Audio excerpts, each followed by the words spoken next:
आताच्या घडीची सर्वात मोठी बातमी. वरिष्ठ पोलीस निरीक्षक अरुण घोडके व त्यांच्या पथकाची धडाकेबाज कारवाई. 4 पिस्टल, 12 जिवंत काडतुस जप्त, 3 आरोपी अटकेत. कोथरूड पोलीस ठाण्याच्या अधिकारी व कर्मचाऱ्यांनी केलेल्या धडाकेबाज कारवाईत बेकायदेशीर शस्त्र बाळगणाऱ्या टोळीचा पर्दाफाश करत 4 गावठी पिस्टल, 12 जिवंत काडतुस आणि 1 ऍक्टिव्हा दुचाकी असा एकूण 2,32,000 रुपयांचा मुद्देमाल जप्त केला. या प्रकरणात 3 आरोपींना अटक करण्यात आली.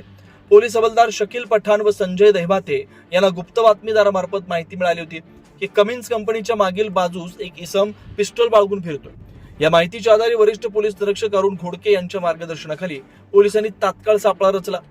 पोलिसांनी संशयित निशांत रमेश सातपुते वय 22 राहणार एरंडवणे व संकेत प्रकाश निवगुणे वय 24 राहणार वारजे माळवाडी यांना ताब्यात घेतला. झडती दरम्यान निशांत सातपुते याच्याकडून एक गावठी पिस्टल व 3 जिवंत काडतुस जप्त करण्यात आली.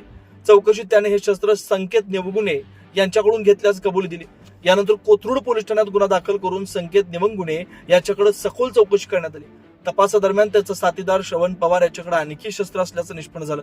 पोलिसांनी 19 जून रोजी श्रवण पवार याला शिताफीने अटक केली. त्याच्या ऍक्टिव्हाच्या डिक्कीतून 3 गावठी पिस्टल, 9 जिवंत काडतुस जप्त करण्यात आले. या कारवाईत पोलिसांनी एकूण 4 पिस्टल, 12 जिवंत काडतुस, 1 ऍक्टिव्हा दुचाकी, 2.32 लाख रुपयांचा मुद्देमाल जप्त केला. पुढील तपास सहाय्यक पोलीस निरीक्षक सुधीर घुले करतात. ही उल्लेखनीय कारवाई पोलीस आयुक्त अमितेश कुमार, सहाय्यक पोलीस आयुक्त संजय दराडे, अप्पर पोलीस आयुक्त राजेश बनसोडे, पोलीस उपायुक्त सागर कवडे, सहाय्यक पोलीस आयुक्त सुजाता तानवडे यांच्या मार्गदर्शनाखाली वरिष्ठ पोलीस निरीक्षक अरुण घोडके यांच्या पथकाने यशस्वीरित्या पार पाडले.